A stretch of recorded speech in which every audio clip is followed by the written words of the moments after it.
मनुबम्मपथे सोख्यमनं वज्यम् केवल पहो है निजीव दुन्नयति निरं जिनं नमः भारह अंगीच्छा बियलिए मल मूर्तन से तिलया विवेय बर चरण भूषा पसियो सुय देवया सुरम सयल गण पौबिनो विविहेति वीरा या विने नीराया विपुराया गणहर देवा पसीयन्तो पसियौ महुधर सेनो परवाई गयो तानवर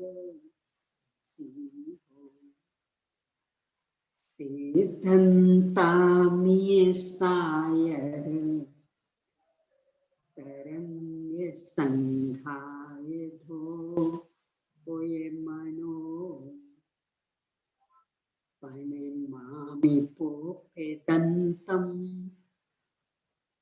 दुकेयन्तं दुन्नयन्धया हरे भग्य शिव मग्य कंठ विशिसमि इवयं सया दंतं पणिमह कहे भूय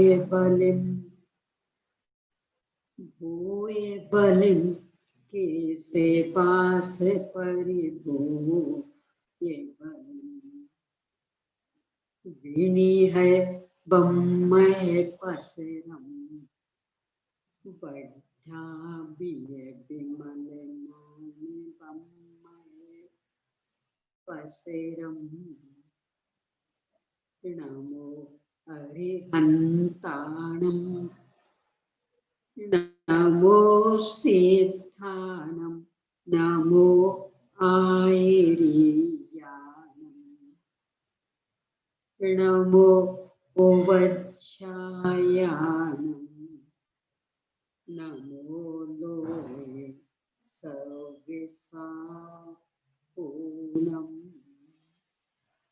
ओम ह्रीं श्री अरहंत सिद्ध आचार्य उपाध्याय साधु पंच परमेष्ठिभ्यो नमो।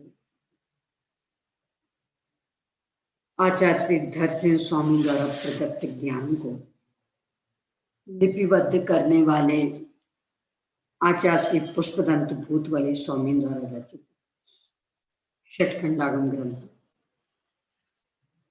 इस पर आचार्य श्री वीर सिंह स्वामी की टीका।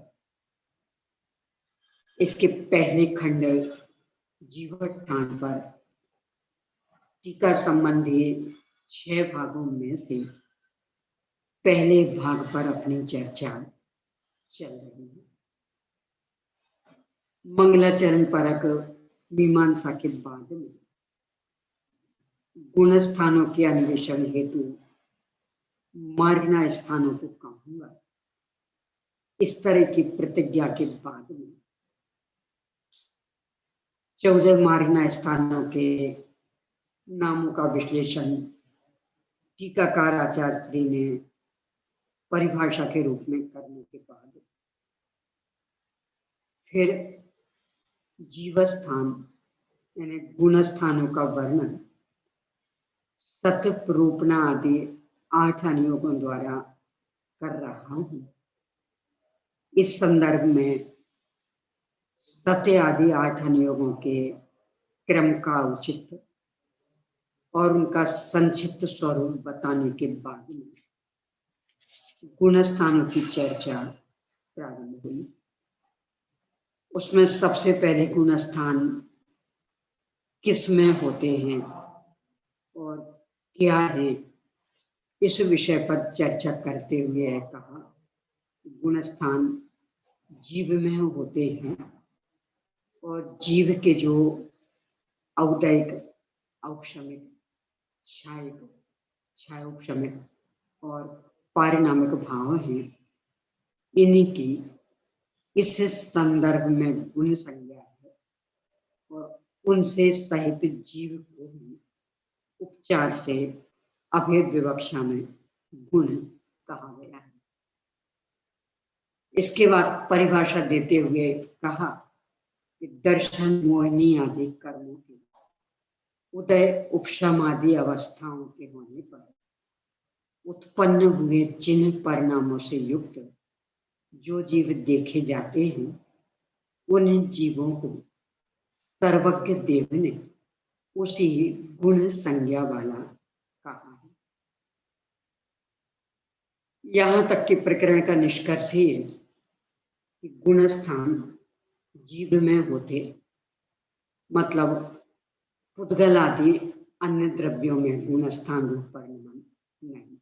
एक दूसरे, जीवों में भी सिद्ध जीवों का गुण स्थान रूप परिणाम नहीं, एकमात्र संसारी जीवों का गुण स्थान रूप परिणाम। संसारी जीवों में भी जो उनके अनेक अनेक गुणों का अनेक अनेक प्रकार का परिणाम, गुण स्थानों का संबंध उनसे नहीं है, मुख्य रूप से मोह और योग की विकृति का नाम गुण स्थान। इसका मतलब श्रद्धा, चारित्र और निष्क्रियत्व गुण की विकृति से गुण स्थान बनते हैं। अन्य किन्हीं गुणों, अन्य किन्हीं पर्यायों से गुण स्थानों का संबंध नहीं है। प्रत्येक जीव अनादि से पर्याय अपेक्षा पहले गुण स्थान में तो स्वतः ही विद्यमान है, यानी कि गुण स्थान में प्रवेश तो पहले से ही चल रहा है। अब तो वहां से निकलकर आगे बढ़ने की दिशा में पुरुषार्थ करना है। इसके लिए इन गुण स्थानों का स्वरूप अपने को समझना है। समझने के संदर्भ में अपन यह देख चुके हैं कि यहाँ गुण का अर्थ ना तो अनादि अनंत अस्तित्ववादी सामान्य गुण है, ना ही अनादि अनंत ज्ञानादि विशेष गुण है, ना ही लोक में जिन अच्छी पर्यायों को, उदारता, बुद्धिमत्ता आदि पर्यायों को गुण कहा जाता, वे भी यहाँ अपेक्षित नहीं। और जो शुद्ध निर्मल पर्याय, उन्हें भी आगम में गुण कहा जाता, रत्नत्रय गुण, सम्यक्त्वादि गुण, ये भी यहाँ अपेक्षित नहीं है। तो क्या अपेक्षित कि जिन मोह और योग रूप विकृत परिणामों से एक ही आत्मा अलग अलग दिखाई देने लगता है, उन्हें विकृत पर्यायों के समूह को गुण स्थान कहा जाता है। इस संदर्भ में कल अपन ने यहां तक चर्चा कर ली थी, प्रत्येक गुण स्थान में एक के साथ 3 स्थितियां चलती हैं, शुद्धता, अशुद्धता और तदनुकूल शरीर आदि का परिणाम। इनमें से शरीर आदि का परिणाम पूर्णतया अचेतन, जड़, पुद्गल द्रव्य का परिणाम होने से गुणस्थान उनसे नहीं बनते।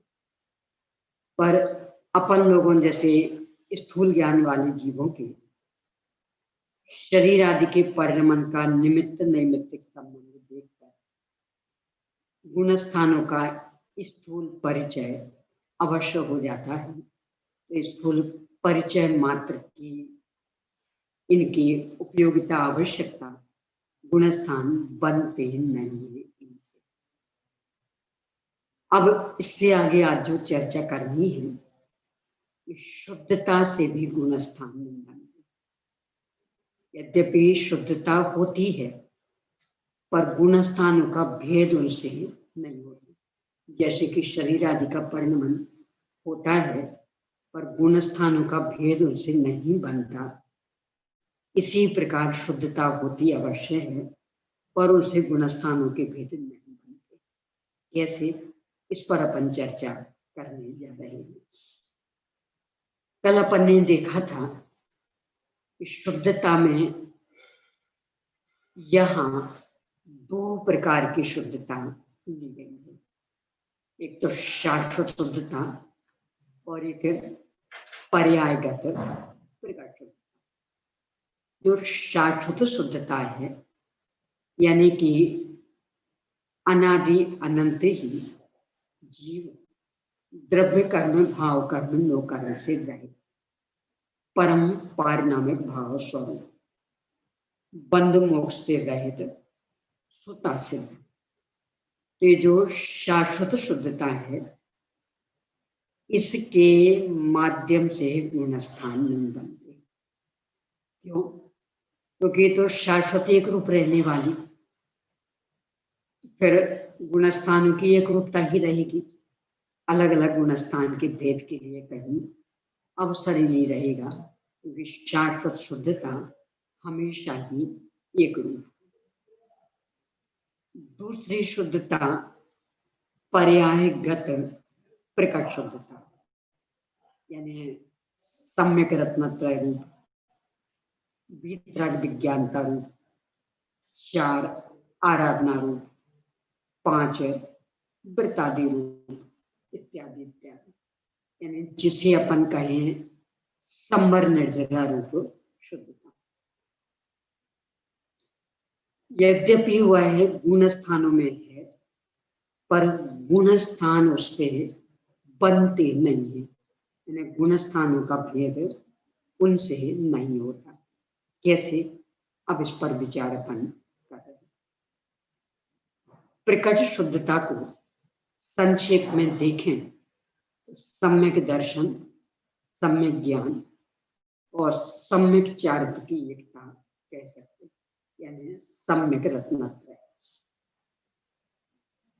चतुर्थ गुण स्थान से ही प्रकट शुद्धता व्यक्त हो चुकी है। यदि गुणस्थान इससे बने तो फिर भेद कैसे बनेगा? चतुर्थ गुणस्थान में भी प्रकट शुद्धता और होते होते आगे 14वें तक वो सिद्ध भगवान के लिए।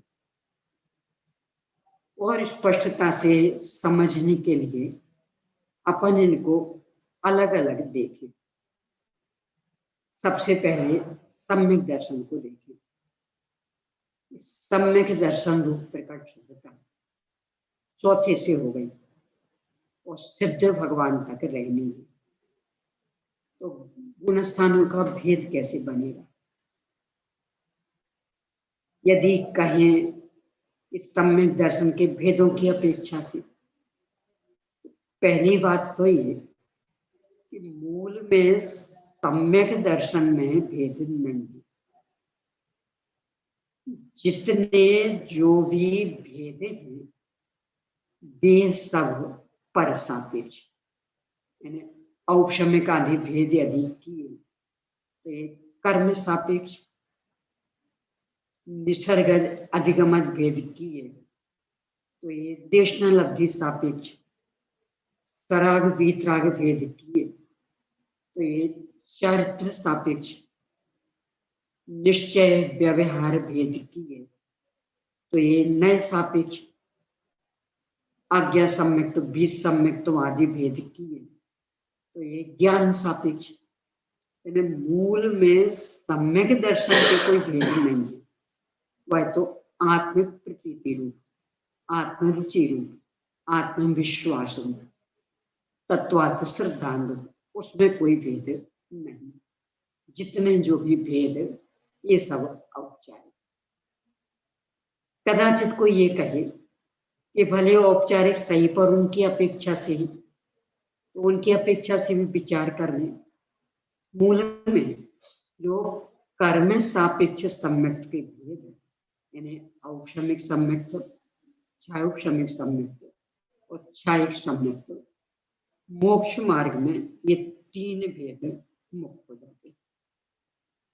यहाँ अपन ये देख रहे हैं कि इनकी अपेक्षा गुण स्थानों के भेद नहीं बनते। कैसे, एक एक पर चर्चा करें।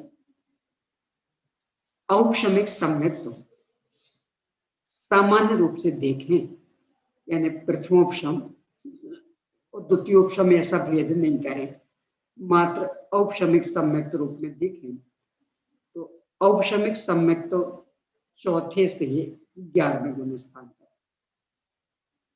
चौथे से 7वें तक प्रथमोपशम सम्यक्त और चौथे से 11वें तक द्वितीयोपशम सम्यक्त।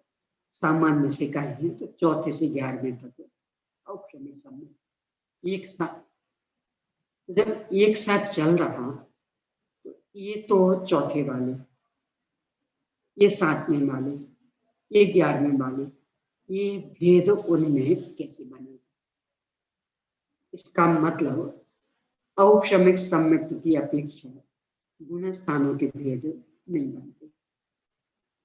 छायोपशमिक सम्यक्त को लें तो छायोपशमिक सम्यक्त तो चौथे से 7वें तक होता है। एक साथ चलमलगाड़ दोष वाला तो ये चौथे वाले, ये 5वें वाले, ये 6वें वाले, ये 7वें वाले, ऐसा भेद छायोपशमिक सम्यक्त से कैसे बने? इसका मतलब छायोपशमिक सम्यक्त से भी गुण स्थान के भेद नहीं बने। छायिक सम्यक्त की ओर से ले तो वह भी चौथे से सिद्ध दशा तक, जैसा चौथे में सामान्यतया सिद्ध दशा में भी वैसा है। क्योंकि छायिक सम्यक्त तो कहते ही उसे कि जो कभी छूटने वाला नहीं, जिसमें हानि वृद्धि के लिए कोई अवसर नहीं, पूर्ण विकसित। तो जैसा चौथे में वैसे ही सिद्ध भगवान में। तो ये अंतर कैसे पड़ेगा? ये चौथे वाले, 7वें वाले, 13वें वाले सिद्ध भगवान, इसका मतलब छायिक सम्यक्त की अपेक्षा भी गुण स्थानों के भेद नहीं है। इस पूरे कथन का निष्कर्ष सम्यक दर्शन के किसी भी भेद की अपेक्षा गुण स्थान के भेद नहीं है। अब इसका दूसरा अंश सम्यक ज्ञान, उसकी अपेक्षा से भी गुण स्थान के भेद नहीं बनते। कैसे? सामान्य से देखें तो चौथे गुण स्थान से सिद्ध भगवान तक सम्यक ज्ञान, तो भेद कैसे करेंगे? यदि कहें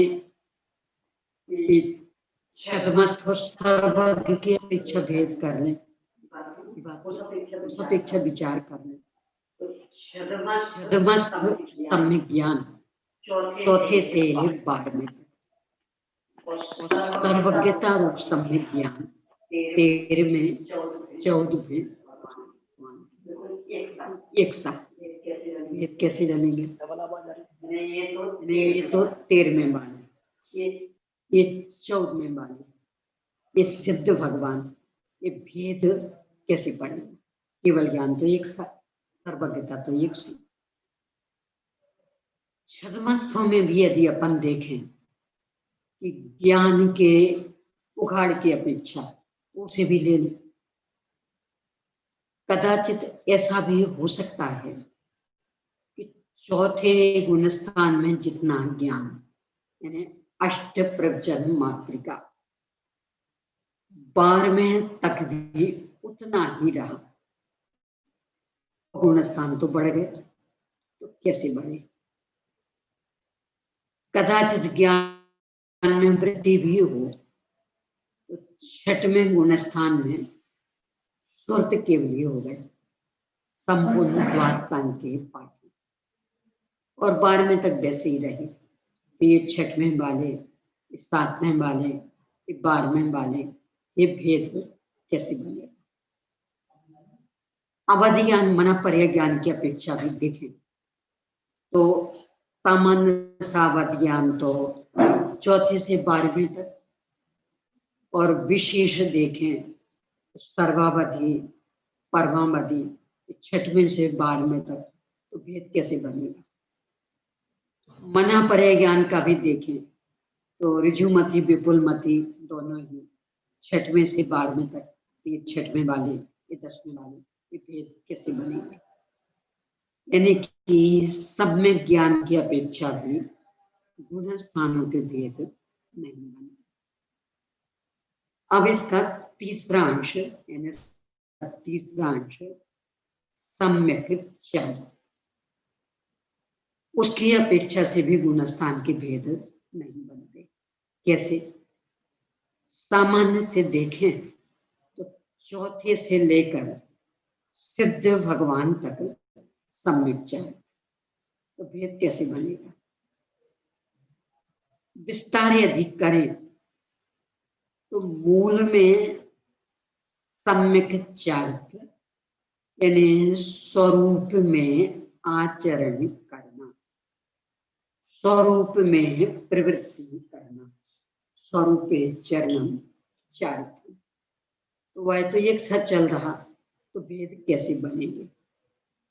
भेदों की ओर से भी देखें तो आचार्य श्री कुंद स्वामी चारित्र पाहु में सम्यक चारित्र के मूल में 2 भेद कर रहे हैं, सम्यक्त्वाचरण और संयमाचरण। सम्यक्त्वाचरण चारित्र 4 से लेकर के सिद्ध भगवान तक एक साथ, तो गुणस्थान का भेद कैसे बनेगा? संयमाचरण चारित्र कर लें तो संयमाचरण चारित्र के वहां सबसे पहले 2 भेद किए, देश संयमाचरण चारित्र और सकल संयमाचरण चारित्र। देश संयमाचरण चारित्र 5वें में, सकल संयमाचरण चारित्र 6वें से, तो भेद कैसे बनेंगे? अब सकल संयमाचरण चारित्र के भी भेद करें तो 5 भेद, सामायिक, छेदोपस्थापना, परिहार विशुद्धि, सूक्ष्म सांप्राण और यथाख्यात। सामायिक और छेदोपस्थापना सकल संयमाचरण चारित्र 6वें से लेके 9वें तक, गुणस्थान का भेद कैसे बनेगा? जैसा 6वें में, वैसे 7वें में, वैसे 8वें में, वैसे 9वें में। परिहार विशुद्धि चारित्र 6वें 7वें में, तो उसकी अपेक्षा गुणस्थान का भेद कैसे बनेगा? सूक्ष्म सांप्राय चारित्र अकेले 10वें में, तो बाकी गुणस्थानों के भेद कैसे बनेंगे? यथाख्यात चारित्र 11वें से लेकर 14वें तक और सिद्ध भगवान के, उनसे गुणस्थान कैसे बनेंगे? यानी सम्यक चारित्र से भी गुणस्थानों के भेद नहीं बनते। निष्कर्ष ये हुआ कि प्रकट शुद्धता यानी सम्यक रत्नत्रय, इससे भी गुणस्थान के भेद नहीं बनते। तो पूरा निष्कर्ष कि ना तो शाश्वत शुद्धता से गुणस्थानों के भेद बनते और ना ही पर्यायगत प्रकट शुद्धता से गुणस्थान के भेद बनते। इस तरह 2 बिंदु हो गए, तदनुकूल शरीर आदि की क्रियाओं से गुणस्थान के भेद नहीं बनते, एक बिंदु, और शुद्धता से गुणस्थान के भेद नहीं बनते, दूसरा बिंदु। अब अंतिम तीसरा बिंदु कि जो अशुद्धता है उससे गुणस्थान के भेद बनते हैं। कैसे, अब इस पर चर्चा करें।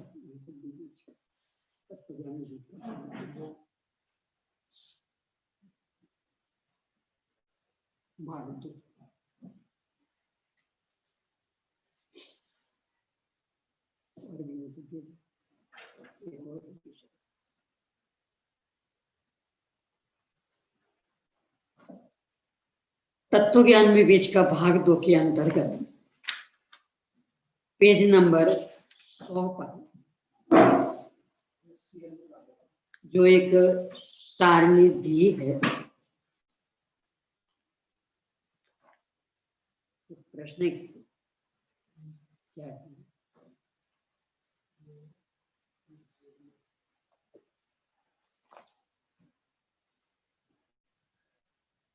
आपके में तो आया होगा, इनके में भेजते ही बोल प्रवचन मात्रिका क्या अर्थ क्या है?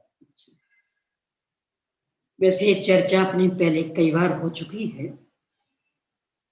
अष्ट प्रवचन मात्रिका, अष्ट यानी 8, प्रवचन प्रकृष्ट वचन यानी जिनेन्द्र भगवान की दिव्य ध्वनि, उसका सार, मातृका माता के समान आचरण करने वाली, यानी जिनेन्द्र भगवान की दिव्य ध्वनि का 8 भेद वाला वह सार, जो सम्यक रत्नत्रय रूपी पुत्र को जन्म देने में माता के समान आचरण करना। जैसे माँ के बिना ना पुत्र का जन्म हो सकता, ना उसका पालन पोषण, ना उसका संवर्धन संरक्षण। ऐसे भी 8 चीजें जिनके बिना ना तो सम्यक रत्नत्रय रूपी पर्याप्त प्रकट हो सकती, ना स्थिर रहेगी, ना ही उसका संरक्षण संवर्धन हो पाएगा। वे कहलाते हैं अष्ट प्रवचन। कौन कौन सी 8 चीज? 5 समिति और 3 गुप्ती, ईर्या, भाषा, ऐष्णा, आदान निक्षेपण और प्रतिष्ठापना अथवा उत्सर्ग। गुप्ती, वचन गुप्ती, मनोगुप्ती, वचन गुप्ती, काय गुप्ती। यानी यदि प्रवृत्ति करनी है तो 5 समिति रूप से, और निवृत्ति लेनी है तो 3 गुप्ती रूप से। इतना ज्ञान, वो भी भाव वासना परक, अति आवश्यक है सम्यक्त से लेकर के केवल ज्ञान प्रकट करने तक के लिए। इसका नाम है अष्ट प्रवचन। 5 समिति और 3 गुप्ती का भाव वासनात्मक ज्ञान। 12वें गुणस्थान के अंतिम समय तक कम से कम ज्ञान हो, तो इतना ज्ञान आवश्यक है। बाकी ज्यादा हो तो भी चलेगा। हाँ जी, और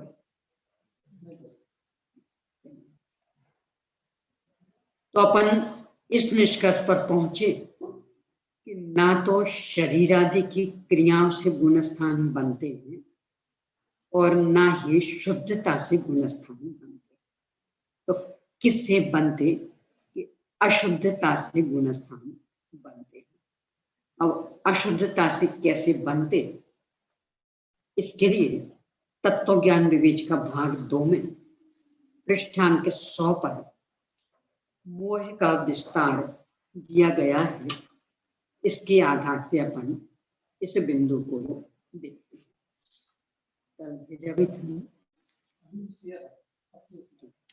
देखिए, मूल में मोह और योग के निमित्त से गुण स्थानों की उत्पत्ति होती है। मोह एक सामान्य शब्द है, उसका विस्तार 28 वेदों में होता है।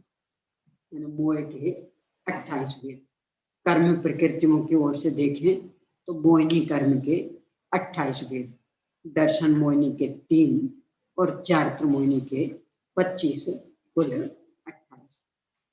अब उनके आधार से गुणस्थान बनते तो कैसे देखें। नाम सबको याद होंगे, नहीं हो तो यहाँ देखते जाइए। दर्शन मोह के 3 भेद, मिथ्यात्व, सम्यक मिथ्यात्व और सम्यक प्रकृति। चारित्र मोहिनी के 25 भेद, अनंतानुबंधी क्रोधमान माया लोक, अप्रत्यक्षानावरण क्रोधमान माया लोक, प्रत्यक्षानावरण क्रोधमान माया लोक और संजुलन क्रोधमान माया लोक, ये 16। और हास्य, रति, अरति, शोक, भय, जुगुप्सा, स्त्री भेद, पुरुष भेद, नपुंसक भेद, ये 9, 16 और 9 25। ये 25 चारित्र मोह के और 3 दर्शन मोह के मिलकर के 28 हो गए। इन 28 के आधार से गुणस्थान बनते। एक अंत में योग यानी आत्म प्रदेशों की चंचलता, मतलब निष्क्रियत्व की विकृति, उससे तो क्या ऐसा है कि गुणस्थान 14 वही 28, तो 2 से एक गुणस्थान बन जाएगा, 14 दूनी 28, ऐसा नहीं है। तो क्या है फिर, अब इसको देखिए। चारित्र मोहिनी में जो 9 कषाएं हैं और दर्शन मोहिनी में जो सम्यक प्रकृति है, तो 9 और 1 10, इनका गुणस्थानों से कोई लेना देना नहीं, यानी इनसे गुणस्थान नहीं बनते। इन पर गुणस्थानों का इनका गुणस्थानों पर कोई असर नहीं होता। तो 28 में से 10 तो कम हो गई। कौन कौन सी 10? 9 कषा है और सम्यक प्रकृति। तो इन 10 का तो गुणस्थानों पर कोई असर नहीं, तो 10 तो कम हो गई। 28 में से जब 10 कम हो जाएंगी तो रहेंगे 18। अब इन 18 से गुणस्थान बनते कैसे, अब ये देखना है। मिथ्यात्व एक स्वतंत्र, सम्यक मिथ्यात्व ये भी स्वतंत्र। इसके बाद अनंतानुबंधी चतुष्ट, यानी अनंतानुबंधी क्रोध मान माया लोग, ये चारों एक साथ काम करते, इसलिए इन 4 का एक ग्रुप, एक समूह। अप्रत्यक्षानावरण चतुष्ट, यानी अप्रत्यक्षानावरण क्रोध मान 100 पेज पर, 100 इस तरह। अप्रत्यक्षानावरण चतुष्ट यानी अप्रत्यक्षानावरण क्रोध मान माया लोग, ये चारों एक साथ काम करते हैं, इसलिए इन 4 का एक समूह।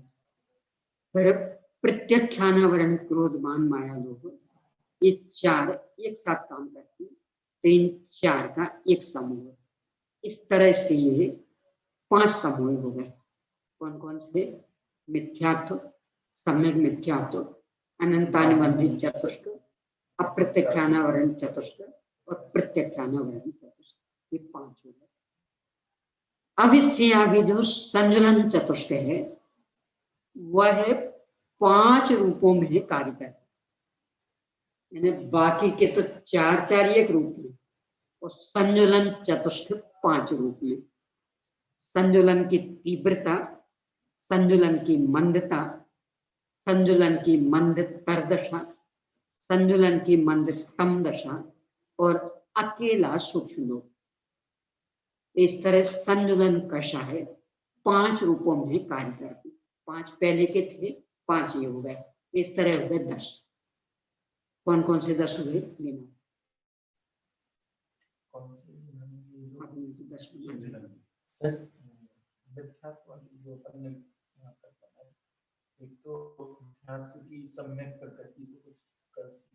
वो जो छोड़ दिए वो 10। अच्छा 18 गिना है, 18 से 10 गिना है।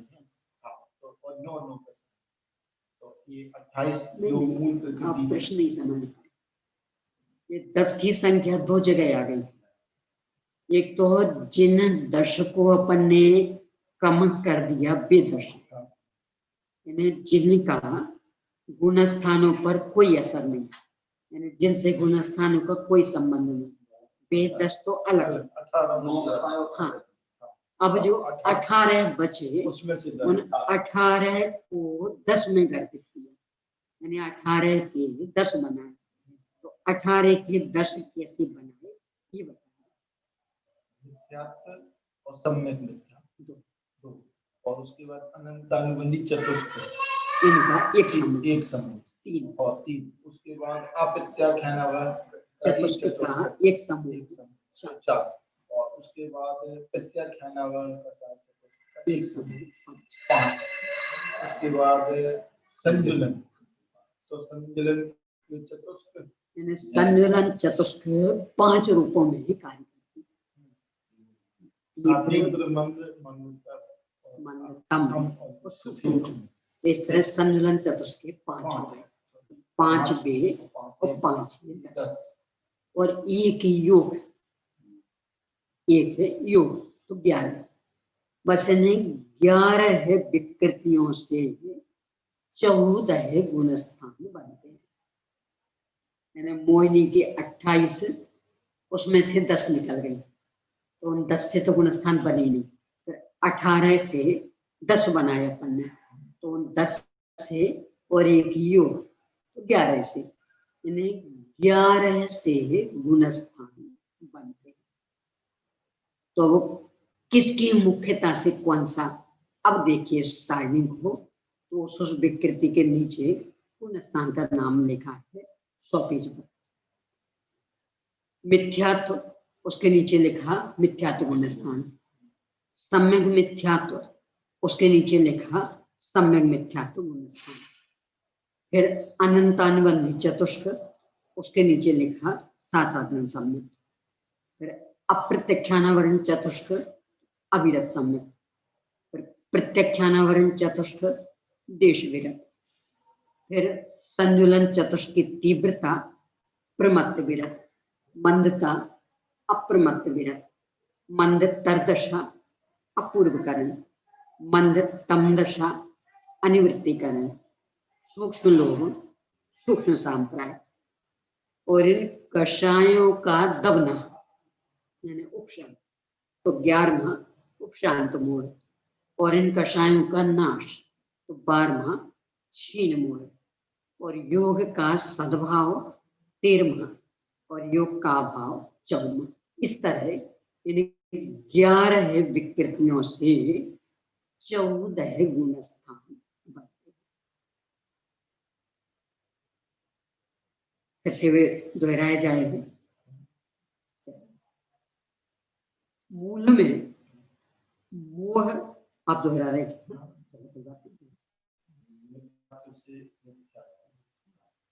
और मिथ्यात्व के बाद सम्यक प्रकृति, सम्यक सम्यक मिथ्या सम्यक से तीसरा गुणस्थान, उसके बाद ये चारित्र मोहिनी चारित्र मोहिनी में अनंतानुबंधी से चौथा गुणस्थान, और अनंतानुबंधी चतुष्क से दूसरा,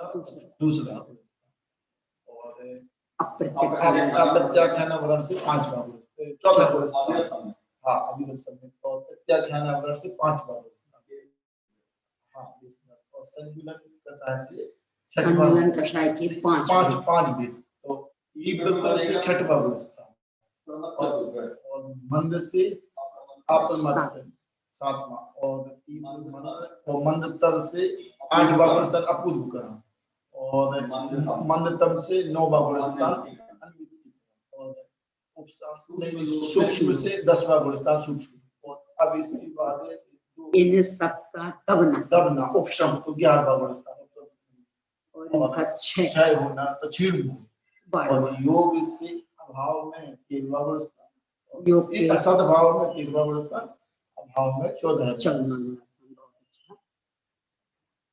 हाँ मैं जो इस कक्षा से जुड़े हुए हैं उनमें से भी यदि कोई दोहराएंगे तो मैं सुनना चाहूंगी। हाथ ऊपर करें। जो भी बताना चाहे अनुराधा जी को, बोलिए। अनुराधा जी को और दूसरा उनको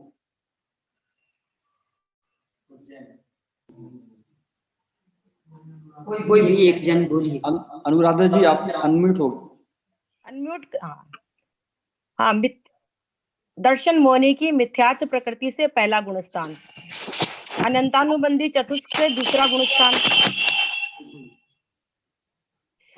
सम्यक मिथ्यात्व से तीसरा गुणस्थान, अप्रत्याख्यानावरण के उदय से चौथा, अप्रत्याख्यानावरण क्रोध मान माया लोभ से चौथा गुणस्थान, प्रत्याख्यानावरण से पांचवा गुणस्थान, संजलवन के 5 पार्ट हैं जिसमें तीव्र उदय से छठा गुणस्थान, मंद से 7वां गुणस्थान, मंदतर से 8वां गुणस्थान, मंदतम से 9वां गुणस्थान और सूक्ष्म लोभ से 10वां गुणस्थान, और सारी कसाएं दब गई तो 11वां गुणस्थान, सारी कसाएं क्षीण हो गई तो 12वां गुणस्थान, योग के सद्भाव में 13वां गुणस्थान और योग के अभाव में 14वां गुणस्थान। बहुत अच्छा, बहुत अच्छा। पर चिन्मय जी और बोल रहे, चिन्मय जी उनको अनम्यूट कर दें।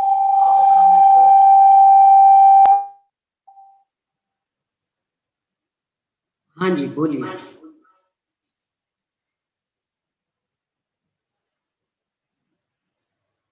चिन्मय जी अपने आप को अनम्यूट कीजिए। चिन्मय जी,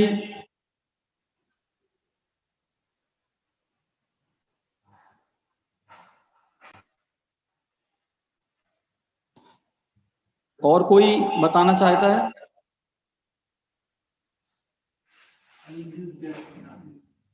हैं? हाँ इनको करना बेटा। चलिए नहीं तो बस कर दो। नहीं वो बता रहे हैं तो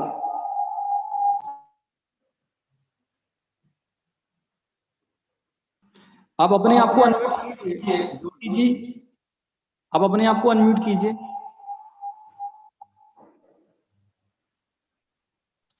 हो गई। 5 है मिथ्यात्व, सम्यक मिथ्यात्व, आवाज आ रही है? मिथ्यात्व, सम्यक मिथ्यात्व, अनंतानुबंधी चतुष्क, अप्रत्याख्यानावरणी चतुष्क और प्रत्याख्यानावरण चतुष्क, और 5 दूसरे जो संजलन के 5 भेद हैं तो उनमें तीव्र, मंद, मंदतर, मंदतम और सूक्ष्म लोभ। तो उसमें से मिथ्यात्व से पहला गुण स्थान, और ये संजलन सम्यक मिथ्यात्व से आप क्रमशः ले सकते। मिथ्यात्व से पहला, अनंतानुबंधी चतुष्क से दूसरा, सम्यक मिथ्यात्व से तीसरा। हाँ, और ये प्रत्याख्यानावरण से अनंत, अप्रत्याख्यानावरण से चौथा सम्यक्त्व, और प्रत्याख्यानावरण से 5वां देश विरत, और इनके जो 5 भेद हैं संजुलन चतुष्क के, उससे तीव्र से 6वां गुण स्थान, मंद से 7वां गुण स्थान, मंद से 8वां, मंद तम से 9वां, सूक्ष्म लोभ से 10वां, और कसाएं दबी रहती हैं उससे उपशांत मोह, और कसाएं क्षीण मोह, और संयोग केवली योग के अभाव से सद्भाव से केवली, और योग के अभाव से अयोग केवली। बहुत अच्छा। इस तरह से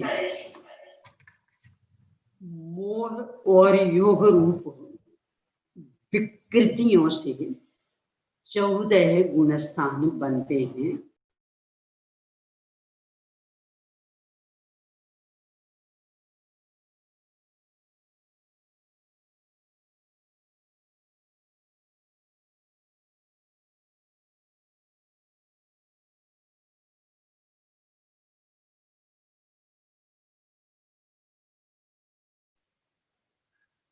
ये तो जमाए गए हैं। क्या मतलब?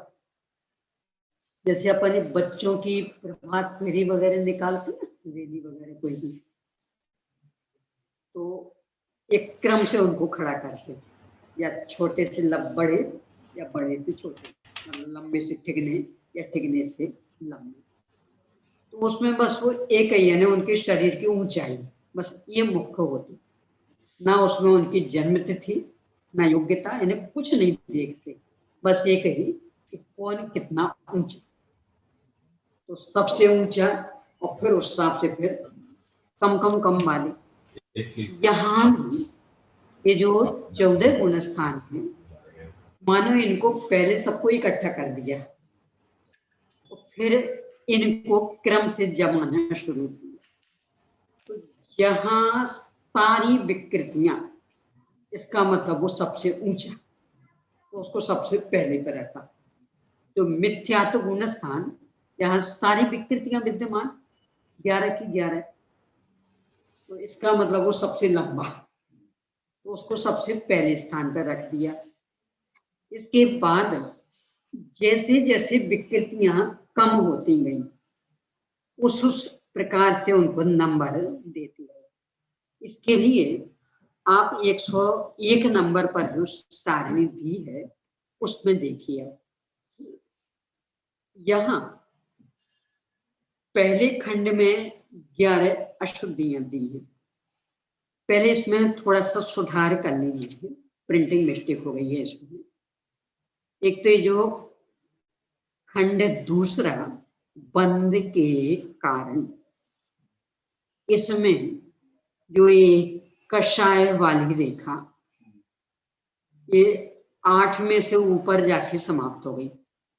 इसको आप 10वें और 11वें के बीच की जो आड़ी लाइन, वहां तक ले लीजिए। 11वें की जो नीचे की आड़ी लाइन, वहां तक लीजिए। यानी सूक्ष्म सांप्राय के ऊपर की जो लाइन है आड़ी रेखा, वहां तक ले लीजिए कषाय वाली। ये प्रिंटिंग मिस्टेक हो गई है। 10वें के ऊपर की लाइन उपशांत मोयो सूक्ष्म सांप्राय के बीच की जो आड़ी रेखा, उससे जोड़िए। नहीं आया क्या? यानी उपशांत मोय है 11वां नंबर और सूक्ष्म सांप्राय 10वां नंबर। इनके बीच में जो आड़ी रेखा है ना, उससे जोड़िए दूसरे खंड की कषाय वाली आड़ी रेखा। कषाय वहां तक रहेगी, तो इसकी आड़ी रेखा को वहां तक ले जाएंगे। नहीं आए क्या? आपको ख्याल में आ गया? यहाँ आइए तो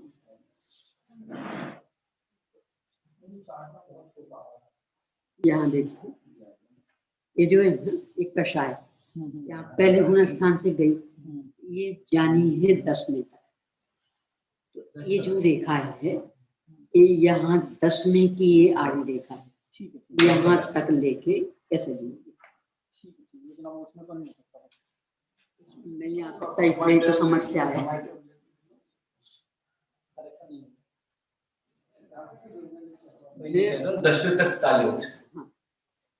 समस्या बस यही आती, यानी एक बार इसकी पीडीएफ बन गई, अब कहा भैया सुधारने को, बोले अब तो फिर से ही आप पूरा कंपोज कराएं तो सुधार जुड़ नहीं पाता, तो पूरी बनेगी। बोले आप तो बिल्कुल पूरा कंपोज कराओ तो होगा। बताइए और नई समस्या?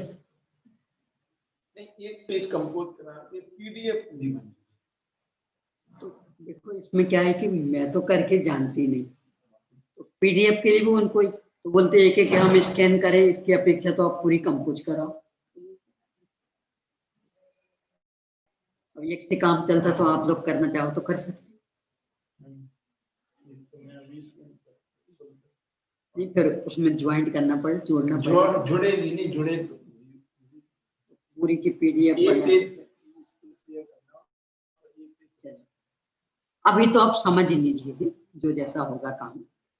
यानी ये जो कषाय वाली रेखा है नीचे पहले गुणस्थान से आएगी और जाएगी 10वें तक, जाएगी 10वें तक। तो उपशांत मोह 11वां और 10वां सूक्ष्म सांप्राय, इन दो के बीच की जो आड़ी रेखा, कषाय वाली आड़ी रेखा वहां तक ले जाइए और फिर खड़ी रेखा को उससे जोड़ के ये काला में एक एक खंड बनेगा कषाय वाला, इतना। चलिए अब देखिए, तो 11 अशुद्धियां यहाँ क्रम से दी है पहले खंड में। दूसरे खंड को अभी गुण करिए। तीसरे खंड में 14 गुणस्थानों के नाम दिए हैं। अब इसके बाद मूल देखना है चौथा खंड और 5वां खंड, यानी इस क्रम से क्यों रखा इन्हें। ये गुणस्थान इस क्रम से उत्पन्न नहीं होते। एक और भी इसमें ध्यान रख लें, उत्पन्न नहीं होते हैं, बात इतनी ही नहीं है, बात तो ये भी है कितने ही जीव ऐसे हो सकते हैं कि जिनके जीवन में ये पूरे के पूरे 14 नहीं आए और मुक्त हो। दूसरा, तीसरा, चौथा, 5वां और 11वां कौन कौन से हैं? दूसरा, तीसरा, चौथा, 5वां और 11वां। ये 5 गुणस्थान ऐसे हैं कि इन्हें पाए बिना भी मोक्ष हो जाता। सब चौथे को पाए बिना भी। दूसरा, तीसरा, चौथा, 5वां और 11वां, ये 5 गुणस्थान ऐसे हैं कि इन्हें पाए बिना भी मोक्ष हो जाता। कैसे होगा? कोई एक पहले गुणस्थान वाले जीव हैं पर दीक्षित हो गए, जिनागम के अनुसार पूरा पालन कर रहे हैं। अब इसके बाद उन्होंने अंतरोन्मुखी पुरुषार्थ शुरू किया। तो चूंकि बाहर की पूरी तैयारी पहले से है, पूरी ईमानदार है, अब जो भी पुरुषार्थ करेंगे तो पहले से सीधे साथ में, पहले से सीधे साथ में, 7वें से 6वें में तो नियम से आएंगे। अब 6वां, 7वां, 6वां, 7वां अनेकों बार होगा और तीव्र पुरुषार्थ ही है, तो पहली बार में ही छपक श्रेणी का आरोहण। तो छपक श्रेणी के आरोहण में 7वें से 8वां, 9वां, 10वां, 12वां और फिर 13वां, 14वां हो सकता। उपसम श्रेणी पर चढ़े ही नहीं, तो 11वां आए ही नहीं। तो चूंकि पहले ही झटके में पहले से 7वां और फिर और नीचे गिरे नहीं, तो उनके जीवन में दूसरा, तीसरा, चौथा, 5वां और 11वां आया ही नहीं और फिर भी मोक्ष हो गया। मैं इससे ये कहना चाह रही थी कि ये गुणस्थान इस क्रम से उत्पन्न नहीं होते, ये तो जमा है। यानी जैसे अपन ने वो रैली का उदाहरण लिया ना, कि बच्चों की वो निकालनी थी प्रभात फेरी, तो जिस क्रम से उन बच्चों को खड़ा किया, वे बच्चे उस क्रम से जन्मे नहीं है, उनकी योग्यता भी उस क्रम से नहीं है, मात्र बस हाइट के आधार से उनको खड़ा कर दिया। ऐसे ही ये गुणस्थान इस क्रम से पैदा नहीं होते। ये तो कहाँ कितनी अधिक अशुद्धियां, उस अपेक्षा से इनको इस क्रम में रख दिया। तो एक तो बात ये हुई कि कुछ गुणस्थान ऐसे कि जिन्हें पाए बिना भी मोक्ष हो जाता, यानी दूसरा, तीसरा, चौथा, 5वां और 11वां, इन 5 गुणस्थानों को पाए बिना भी मोक्ष हो जाता है। एक बात। दूसरी बात, उत्पत्ति में भी लें तो कभी भी पहले से दूसरा, दूसरे से तीसरा, 5 में से 6वां नहीं आता और 11वें से 12वां। पहले से दूसरा, दूसरे से तीसरा, 5 में से 6वां और 11वें से 12वां कभी भी नहीं आता। ये अनादि अनंत नियम, यानी कभी भी किसी भी जीव को सीधा पहले से दूसरा, दूसरे से तीसरा, 5 में से 6वां और 11वें से 12वां ये कभी भी नहीं आते। इसका मतलब ये इस क्रम से उत्पन्न ही नहीं होते। तो 2 बातें हो गई। पहली बात, ये 14 गुण स्थान हर जीव के जीवन में आएंगे ही आएंगे, ये नियम नहीं। यानी 5 गुण स्थान ऐसे कि जिनके पाए बिना भी मोक्ष हो जाएगा। यानी सम्यक और संयम एक साथ प्रकट हो गया उनके, तो पहले से सीधे 7वें में, नीचे आई नहीं। और दूसरे, उत्पत्ति की अपेक्षा देखें तो कभी भी पहले से दूसरा, दूसरे से तीसरा, 5 में से 6वां, 11वें से 12वां पैदा नहीं होता। तो उत्पत्ति की अपेक्षा भी नहीं। तो इसका मतलब ये तो मात्र उनको जमाया गया है, ना इस क्रम से उत्पन्न होते हैं और ना इन सब को पाना आवश्यक है मोक्ष जाने के लिए। अब जो क्रम से जमाए गए उसमें अब आ जाइए आप इसके चौथे खंड पर। गुण स्थानों में अशुद्धियां संख्या सहित। तो पहले गुण स्थान में पूरी अशुद्धियां 11 की 11। पहला गुण स्थान का भेद तो बन रहा है मिथ्यात्व के कारण, पर यहाँ अशुद्धियां पूरी है, ऊपर वाली भी। तो पहले गुण स्थान में सभी अशुद्धियां मतलब 11, यानी सबसे बड़ा, सबसे लंबा, इसलिए पहले पर। अब इसके बाद दूसरे में, दूसरे में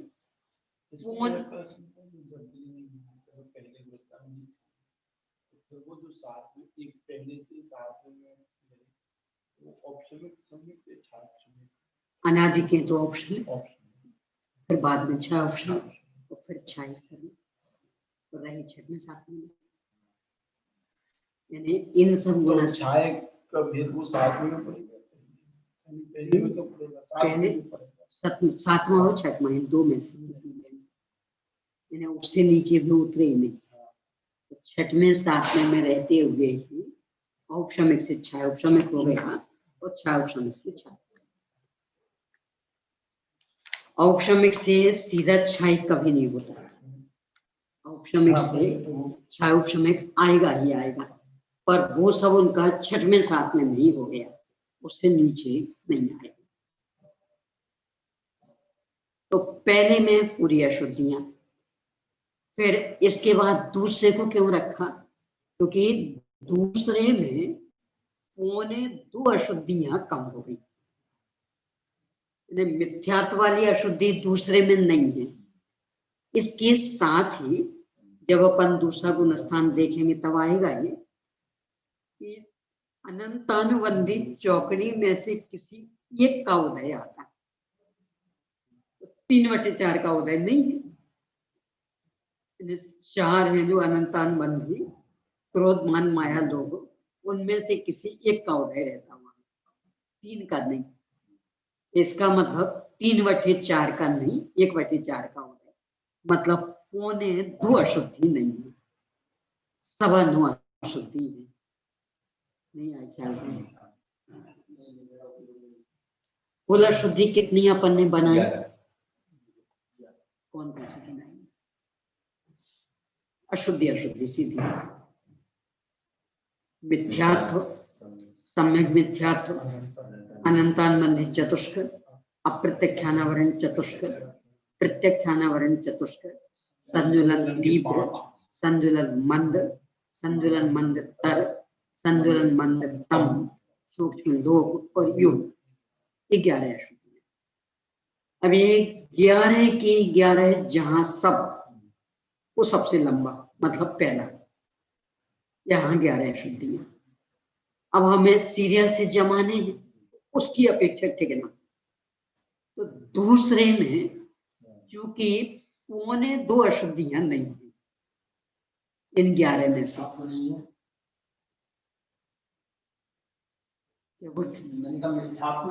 हाँ, और अनंतानुबंधित चतुष्क जो है ना, उसमें से दूसरे गुण स्थान में किसी एक का उदय आता है, 3 का नहीं।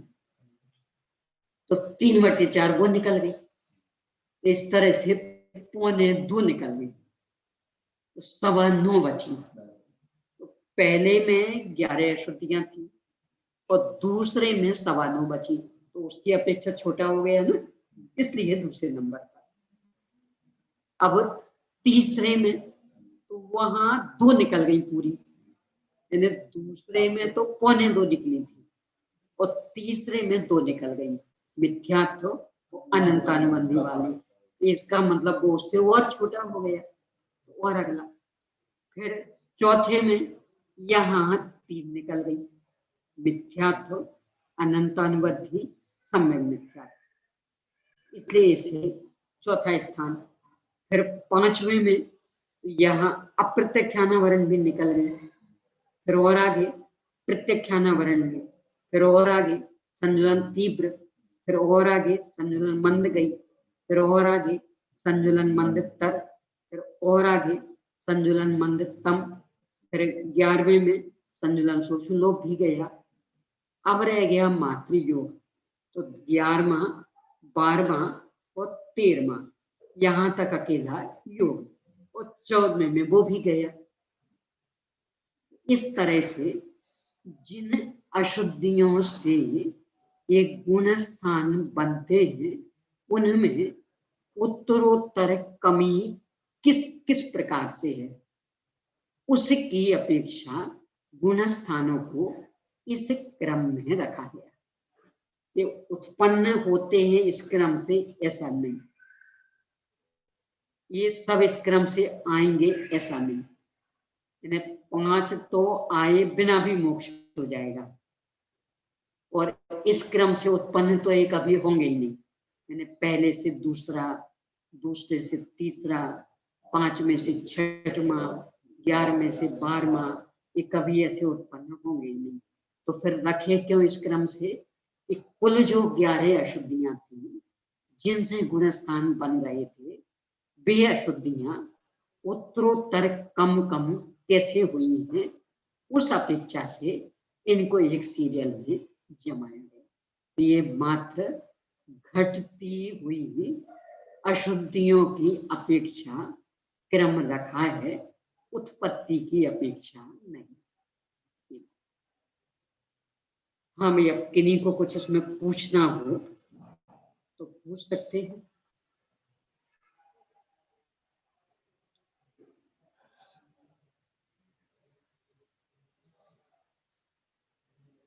चलिए, तो इसका मतलब विषय स्पष्ट हुआ है, और भी आप इसको बार बार देखेंगे तो विषय में स्पष्टता आ जाएगी।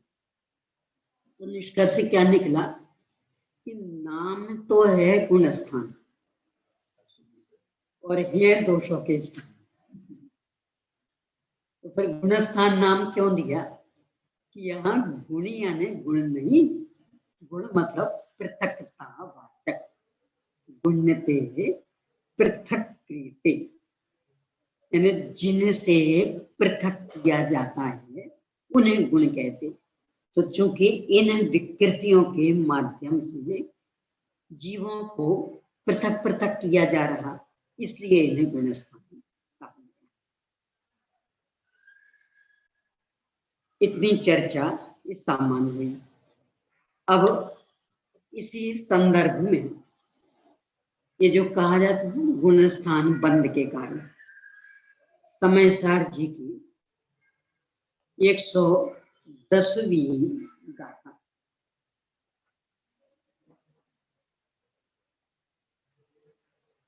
देखिए, ऊपर से 109 से लेते हैं। सामान्य पच्चया खलो चौरो वन्नन्ति बंधकतारो मिच्छत्तम अविरमणम कसाय जोगाय बोधप्पा ते सिंपुनो पियैमो भणिदो भेदो दुतेरस वियप्पो मिच्छा दिट्ठी आदि जाव सजोगिसचर मंतम। ये बंद के करने वाले सामान्य से 4 प्रत्यय, प्रत्यय मतलब कारण, आश्रम, मिथ्यात्व, अभिरमण, कषाय और योग, इन्हीं का ही विस्तार 13 भेदों में। वे कौन से? मिथ्या दिट्ठी आदि, मिथ्या दृष्टि से प्रारंभ करके सजोग से चरमंतम, सयोगी पर्यंत, 13 गुणस्थान। ये बंध के कारण। क्यों? क्योंकि अशुद्धियां हैं। ये बंध के कारण इस समय साथ से भी ये सिद्धि हो रही है। यानी दोनों ही प्रकार की शैलियां सब एक ही विषय की प्रतिपादन। तो अपने को जो बिल्कुल अलग अलग दिखने लगती है ना, ये अपना दृष्टिदोष। संपूर्ण जिनागम एक ही शैली में चल रहा है। बस त्यागवार शैली है तो कहीं किसी को मुख्य कर देते, कहीं किसी को गौण कर देते, पर मूल प्रतिपाद्य सर्वत्र एक ही है। तो चूंकि ये गुण स्थान अशुद्धियों से बने हैं और अशुद्धियां तो विकृति, अपराध, तो उससे बंद होगा। तो समय सार में लिख दिया कि इनसे बंद हो रहा है, बंद के कारण। अभी जो बंद के कारण गिना है, इसको पुनः आप 101 पेज पर देख सकते हैं। ये जो दूसरा खंड बंद के कारण, इसमें आप देख सकते हैं। एक दिन पहले भी अपन ने चर्चा की थी, आपको याद आ रही हो तो जो ज्ञान वाला प्रकरण था उसको ज्ञान को बंद का कारण नहीं गिना। कदाचित प्रमाद के संदर्भ में तो 2 धाराएं हैं। कुछ आचार्य प्रमाद को अलग से गिनते हैं और कोई नहीं गिनते, पर ज्ञान अज्ञान के संदर्भ में तो एक ही धारा की ज्ञान अज्ञान न बंध का कारण न मोक्ष का कारण। आचार्य उमा स्वामी आदि आचार्य ने प्रमाद को स्वतंत्र गिना है और आचार्य कुन स्वामी ने प्रमाद को स्वतंत्र नहीं गिना, उन्होंने उसको कषाय में गर्भित कर दिया। तो इस अपेक्षा से जब देखते हैं तो मिथ्या दर्शन ये पहले से तीसरे तक की स्थिति में, क्योंकि तीसरे में 2 का मिश्रण, इसलिए वो आधा लिया। फिर अविरति सामान्य से देखें तो पहले से 5वें तक, 5वें में चूंकि विरत अविरत दोनों का मिश्रण, इसलिए। और फिर यदि प्रमाद अलग करते हैं तो 6वें में प्रमाद की मुख्यता, और नहीं करते हैं अलग तो 6वें से 10वें तक कषाय, यानी 6वें से 10वें तक जो बंद होगा कषाय के कारण, और उससे आगे फिर ईर्यापतास्त्र, ये योग के कारण। सीधा अपन ले तो ऐसा ले सकते कि पहले से 13वें तक योग, पहले से 10वें तक कषाय, पहले से 6वें तक प्रमाद, पहले से मूल में 4थे तक और विशेष रूप से तो 5वें तक अविरति, और पहले से 3रे तक मिथ्या दर्शन, इनसे बंध। हाँ, इसलिए वो आदि आदि। इस तरह से ये विकृतियां जिनका की विस्तार 14 गुणस्थान, यानी मिथ्या दर्शन में पहले से 3रे तक के आ गए, अभिरमण में पहले से 5वें तक के आ गए, फिर कषाय में पहले से 10वें तक, और योग में पहले से 13वें तक। ये बंध के कारण है। इन 4 का विस्तार ही ये 14 गुण और सामान्य अपन कर्णांग की पहले जो 14 तक अब ऐसा शुद्ध कर्णांग से तो 5वें में चूंकि वृत्ता विरत है, तो विरत और अविरत दोनों का मिश्रण, फिर उसको अलग से गिनाना पड़ेगा। प्रमाद तो छठ में से शुरू होगा, यानी संतुलन कषाय की तीव्रता, इसका नाम प्रमाद। अविरति प्रत्यक्षानावरण और अप्रत्यक्षानावरण, संतुलन कषाय की तीव्रता का नाम प्रमाद। हाँ, क्योंकि वृत्ता विरत वहां चूंकि मात्र त्रसंसा का त्याग, स्थावर सब चल रही, यानी एक अविरति गई है, 11 अविरति चल रही, इसलिए उसको देशविरत नहीं अविरत के रूप में ही गिनते। ये बंध के कारण तो समय सार जी भी कह रहे हैं कि 13 गुणस्थान, यानी ये विकृतियां, ये बंध की कारण। इसका मतलब ये गुणस्थान अशुद्धियों से बंध है, तब तो बंध के कारण बनेंगे, शुद्धियां तो बंध के कारण नहीं बनेंगी। इतना इसमें अपने को ध्यान है। हमें प्रश्न इस संदर्भ में बंध के कारण में तो 13वें गुणस्थान का योग बनाया था, 13वें गुणस्थान बंध तो हो नहीं रहा था, तो एक समय का ऊपर है तो ना, तो जैसे बाकी के बंध का फल दिख रहा है, उसके बंध का फल क्या है? 7वां वेदनी का पूरा, और सिद्ध राशि का अनंतवां भाग, राशि के अनंत असिद्धत्व 14वें तक, 13वें तक अकेला नहीं, असिद्धत्व 14वें तक। तो जब तक असिद्धत्व तब तक बंद, ये नहीं, जब तक योग तब तक। प्रकृति प्रदेश बंध तो एक समय का स्थिति अनुमान।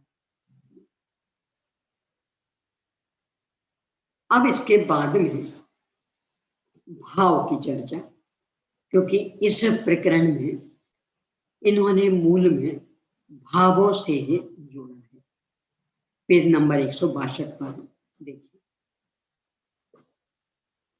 दर्शन मोहिनी आदि कर्मों के उदय उपशम आदि अवस्थाओं के होने पर जिन उत्पन्न हुए जिन परिणामों से युक्त जो जीव देखे जाते हैं, उन्हें जीवों को सर्वज्ञ देव ने उसी गुण संज्ञा वाला कहा। यानी 5 भावों के साथ में गुण स्थानों का संबंध यहाँ आचार्य ने जोड़ा है। इसकी भी थोड़ी सी अपन चर्चा कर लें। 5 भाव नाम याद है सबको, औदेक, औपशमिक, छायोपशमिक, छायिक और पारिणामिक। इनमें से पारिणामिक में यहाँ मुख्य रूप से जीवत्व, शुद्ध जीवत्व, यानी अनादि अनंत चेतनता। ये तो बिल्कुल पहले गुणस्थान से लेकर सिद्ध दशा तक लगातार चलना है। शुद्ध जीवत्व, पारिणामिक भाव, तो पहले से सिद्ध दशा तक। औदिक भाव होते हैं पहले से 14वें तक। औदिक भाव पहले से 14वें तक। तो इसके लिए वो जो 5 भाव वाला प्रकरण तत्व ज्ञान विवेच का भाग 1 का, हाँ, तो वो पूरा नहीं यदि पढ़ेंगे तो ये विषय थोड़ा सा कठिन जाएगा, तो उसको पूरा पढ़ना पड़ेगा। तो औदिक भाव पहले से 14वें तक।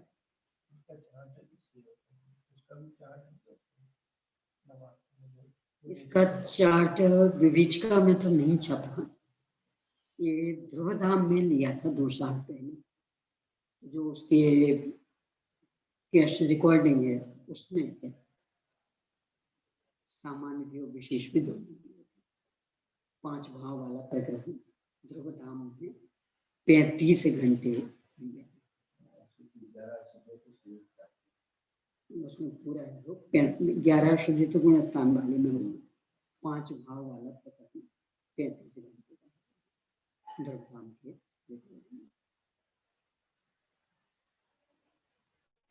उसमें सामान्य 5 का भी और फिर जो विस्तार उनका 53 भाव उनका भी पूरा विस्तार से लिया। उस समय वहाँ अन्ना जी साफी विराजमान थे, उनका ज्यादा आग्रह रहा विस्तार से। हाँ,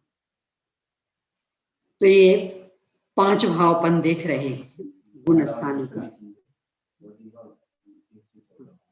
तो यहाँ जो अभी लिया इसके आधार से कि पारिणामिक भाव पहले से 14वें तक और सिद्ध भगवान के भी, यानी पहले से 14 गुण स्थान और सिद्ध भगवान इनके पारिणामिक भाव, फिर पहले से 14वें तक औदैहिक भाव, पहले से 12वें तक क्षारोक्षणिक भाव, पहले से 12वें तक क्षारोक्षणिक भाव, पहले से 11वें तक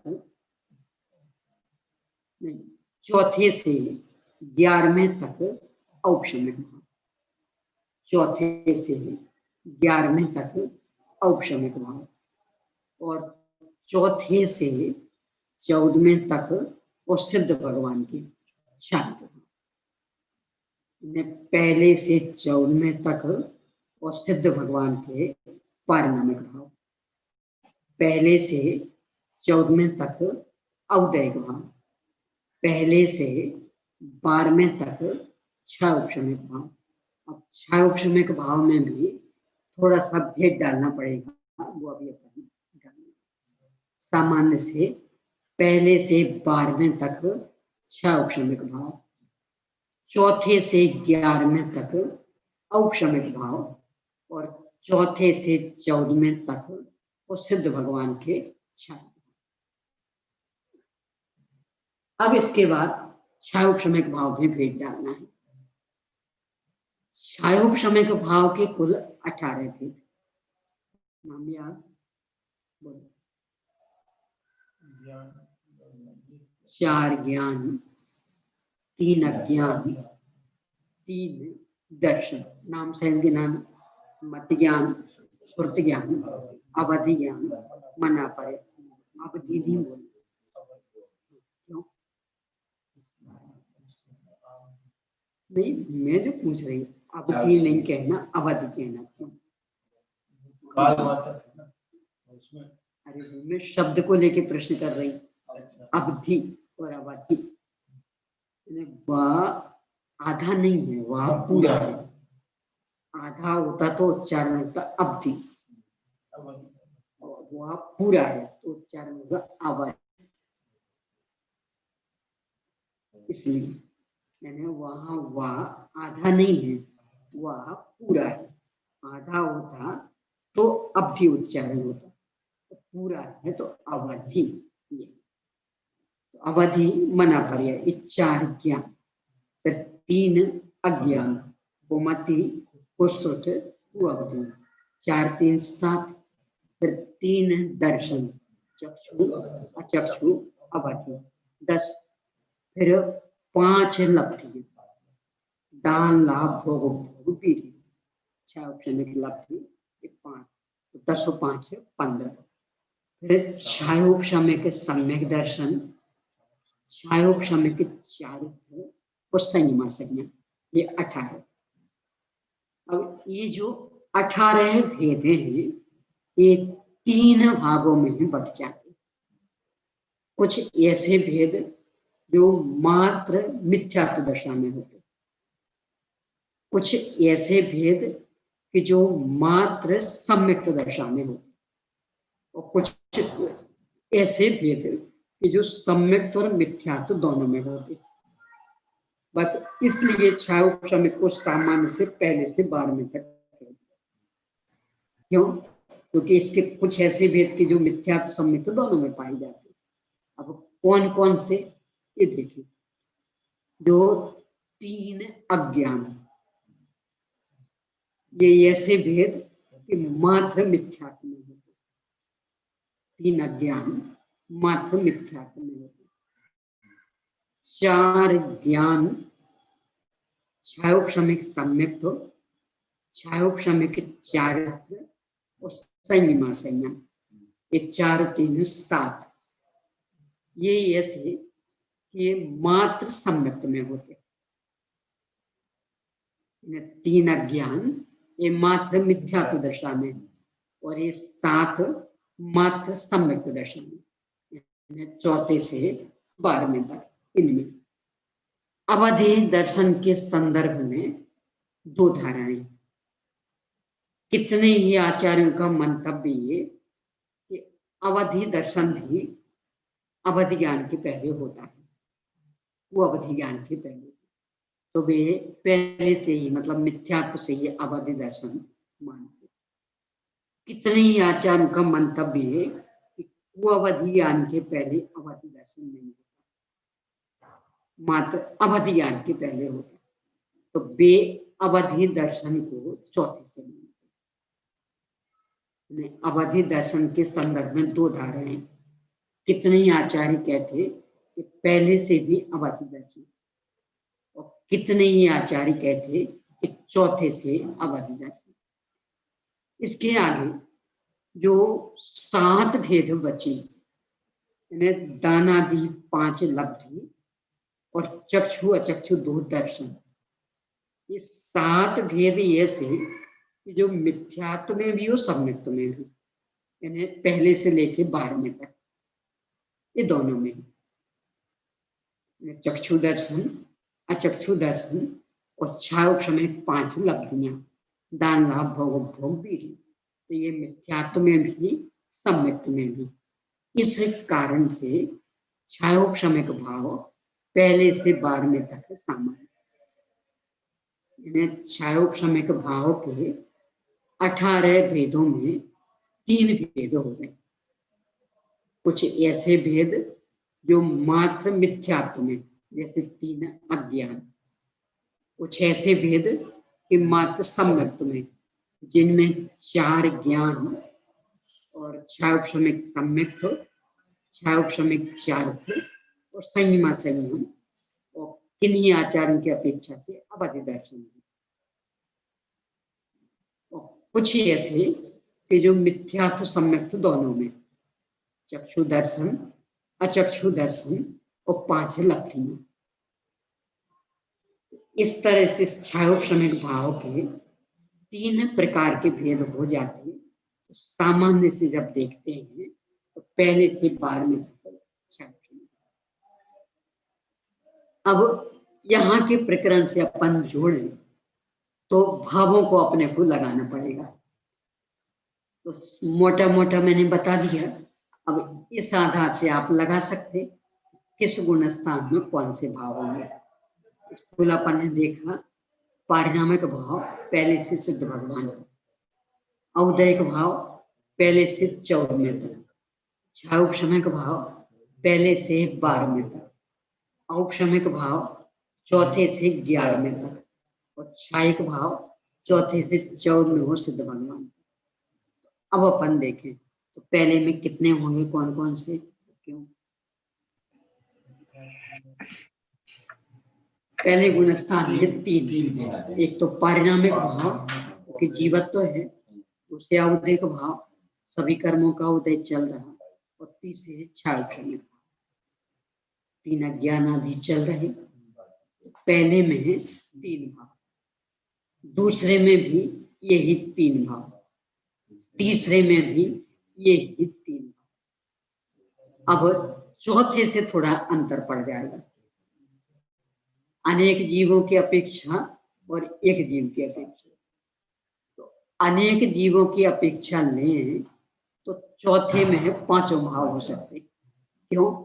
कोई औपशमिक सम्यक दृष्टि हो सकता, कोई छायिक सम्यक दृष्टि हो सकता, वो भी आ जाएंगे। तो अनेक जीवों की अपेक्षा 5 भाव, एक जीव की अपेक्षा लें तो 3 अथवा 4। 3 अथवा 4 कैसे बताओ? 3 अथवा 4, जैसे मति और सूत्र ज्ञान अभी सामान्य 5 की चर्चा। तो पारिणामिक हाँ। और औदैहिक भाव और क्षाउपशमिक या उपशम में से एक। वही पूछेंगे कैसे छाया को या तो छाया सम्यक इसको ऐसा लेना, इसको ऐसा लेना, क्षायोपशम ज्ञान आदि तो चल ही रहे थे, दान आदि लब्धि भी चल रही थी। अब यदि उस जीव के सम्यक दर्शन क्षायोपशमिक ही है तो वो क्षायोपशमिक में ही रहा, तो इसलिए ये तो 3 हो गए। यानी पारिणामिक भाव 1, अप्रत्यक्षानावरण आदि का उदय चल रहा तो औदिक भाव 2, और क्षायोपशमिक ज्ञान आदि भी और क्षायोपशमिक सम्यक, तो वो तो एक क्षायोपशमिक में ही आया। इस तरह से 3।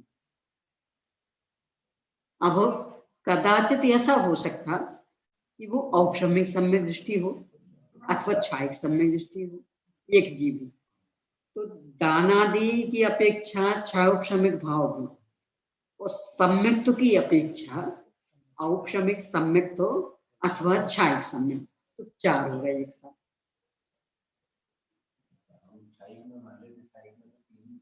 नहीं, क्षायिक में भी 4 हो गए ना। अपेक्षा से, आपकी अपेक्षा से तो 4। वो कौन सी अपेक्षा है? हम क्या मान रहे, क्षायिक में क्या सम्यक नहीं होगा, औपशमिक नहीं होगा? नहीं, वो नहीं होगा, पर क्षायोपशमिक ज्ञान आदि तो चल रही है ना। और 7 जो क्षायोपशमिक भाव थे जो मिथ्या तो सम्यक तो सब में ही चल रहे, तो वे भी चल रहे, वे तो 12वें तक चल रहे। इस तरह अनेक जीवों की अपेक्षा लेंगे तो चौथे में अनेक जीवों की अपेक्षा 5 हो और एक जीव की अपेक्षा 3 अथवा 4। कैसे 3 अथवा 4 बने? या तो क्षायोपशमिक तो होगी, और सम्यक यदि उपशम है तो उपशम आएगा, उपशम नहीं कहेंगे, औपशमिक, और छायक होगा। यानी सम्यक तो यदि अलग है, औपशमिक या क्षायिक, तो 4 हो जाएंगे, और यदि सम्यक भी क्षायोपशमिक ही चल रहा तो फिर 3 रहेंगे। अब ये स्थिति चौथे, 5वें, 6वें और 7वें तक एक सी।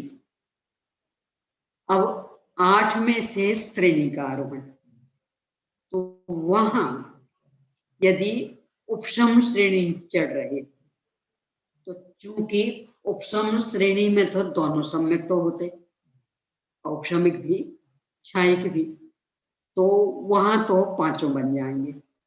और यदि क्षपक श्रेणी चढ़ रहे तो चूंकि क्षपक श्रेणी में औपशमिक सम्यक तो नहीं होता, तो फिर 4 रहेगा। यानी अनेक जीवों की अपेक्षा 11वें तक 5 और एक जीव की अपेक्षा 4 हो गए। पर यदि उपशम श्रेणी चढ़ रहे कोई क्षायिक सम्यक दृष्टि तो एक जीव की अपेक्षा भी 5। इस तरह 11वें तक 5 अथवा 4। अब 12वें में औपशमिक भाव की मर्यादा थी 11वें तक, तो 12वें में नियम से औपशमिक नहीं, अब रहे 4। 13वें में बोलो भाई, एक मिनट, पारिणामिक है, क्षायिक है और बस क्षायोपशमिक की मर्यादा थी 12वें तक, औपशमिक की मर्यादा थी 11वें तक। अपन चर्चा कर रहे 13वें की, ना वहां औपशमिक और ना वहां क्षायोपशमिक, तो अब रहे 3, पारिणामिक, औदैहिक और क्षायिक। 14वें में भी ये 3 है, पारिणामिक, औदैहिक, क्षायिक। सिद्ध भगवान के क्षायिक वह 2, क्षायिक और पारिणामिक 2। अब विचार करना, ज्यादा भाव वाले अच्छे होंगे ना, कम भाव वाले? फिर सिद्ध भगवान के मात्र 2 ही भाव, तो यहाँ तो 5-5 चल रहे थे। चौथे नियम भाव नहीं है क्या छायक, जैसे छायक सम्यक्त वाला छपक श्रेणी मान नहीं, सहायक संयुक्त वाले के लिए दोनों ऑप्शन में भी हो सकते। तो ज्यादा संख्या वाले अच्छे होते ना, सिद्ध भगवान के मात्र 2 और यहाँ 11वें वाले के 5, अच्छे कौन? हमेशा संख्या से मूल्यांकन नहीं होता, तो क्वालिटी किस तरह की, इससे मूल्यांकन होता है। 11वें वाले तो नियम से गिरने वाले, और सिद्ध भगवान तो अनंत अनंत काल तक के लिए। इस तरह से भाव यहाँ कह रहे इनसे ही गुणस्थान बने हुए। अब क्रमशः पहले गुणस्थान की चर्चा प्रारंभ हो रही है। पेज नंबर 162 पर जो 104 गाथा का अर्थ दिया उससे नीचे अब ऊघ अर्थात गुणस्थान प्रोपणा का कथन करने के लिए आगे का सूत्र कहते हैं। पहले अपन ने गुणस्थान के पर्यायवाची लिए थे, एक बार दोहरा लीजिए। सामान्य और समास, जीव समास, संक्षिप्त गुणस्थान, मार्गना स्थान, मार्गना स्थान के मार्गना और विस्तार और व्यास, आदेश और विस्तृत इसमें आप ये तो सुनिए। तो ये ओघ यानी गुणस्थान, इनका वर्णन कर रहे हैं। क्योंकि पहले ही आचार्य ने कहा है कि सत आदि 8 अनुयोगों के द्वारा हम वर्णन करेंगे। तो सबसे पहले सत, ओघेण अथि मिच्छा इति, सामान्य से गुणस्थान की अपेक्षा मिथ्या दृष्टि जीव है। इस सत की अपेक्षा रुकना हुई, यानी सत बताया ये जीव है। तो सामान्य से गुणस्थान की अपेक्षा मिथ्या दृष्टि जीव है। शंका, उद्देश्य के अनुसार ही निर्देश होता है।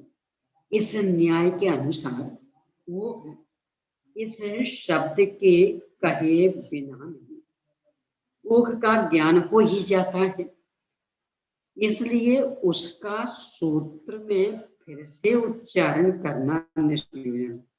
इस तरह की शंकाएं आपको बहुत मिलेंगी। क्यों? क्योंकि एक और तो ऐसा कहते हैं कि चूंकि मुनि महाराज श्री समिति धारक हो गए,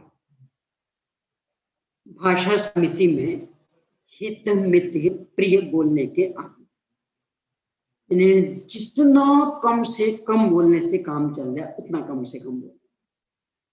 और यहां तक लिख देंगे एक अक्षर कम हो और अर्थ वही निकलता हो, तो उनको एक अक्षर कम करने में इतनी खुशी होती कि जितनी खुशी किसी गृहस्थ को 45 साल का हो गया हो और निरंतर पुत्र पुत्र पुत्र पुत्र के सपने देख रहा हो, तो पुत्र नहीं मिल पा रहा, और आज 45 साल का हो गया, पहली संतान जन्मी और वो भी पुत्र, इतनी खुशी होगी।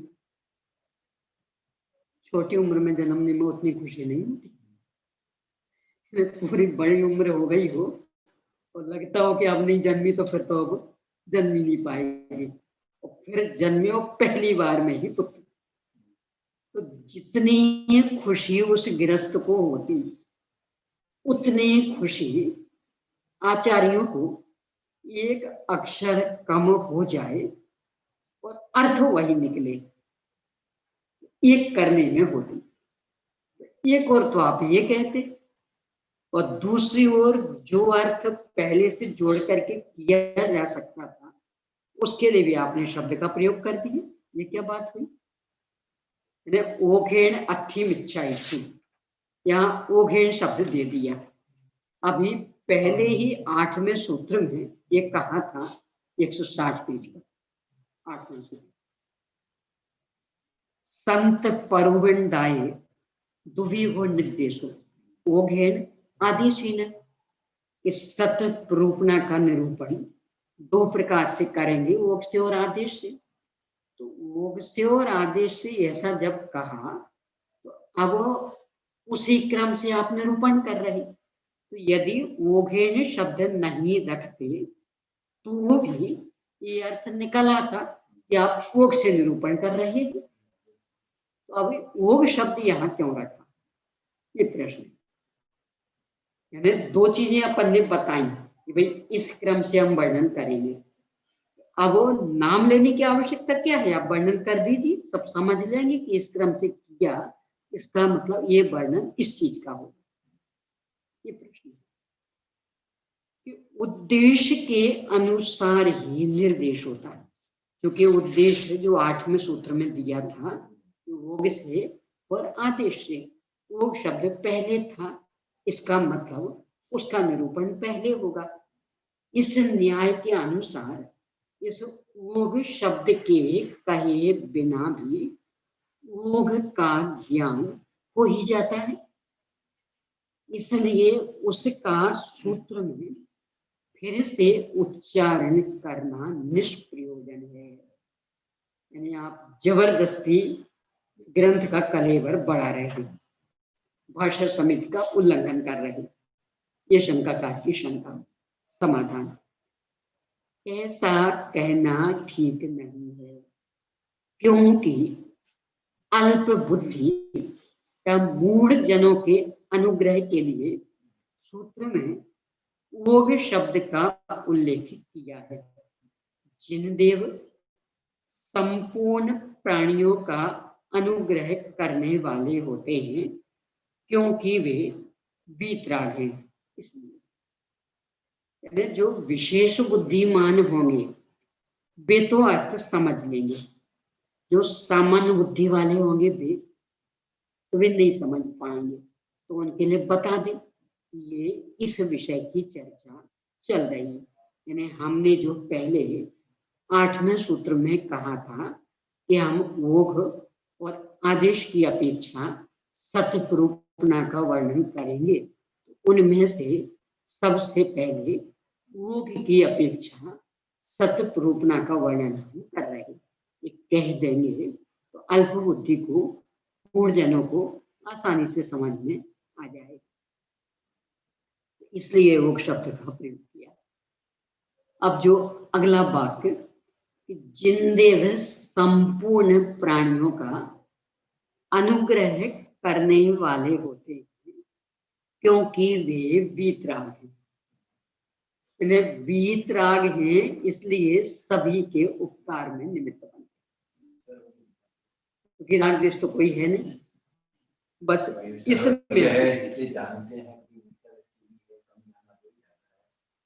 सबका उपकार। सर्वज्ञ ये तो वीतराग में मतलब निष्पक्षता।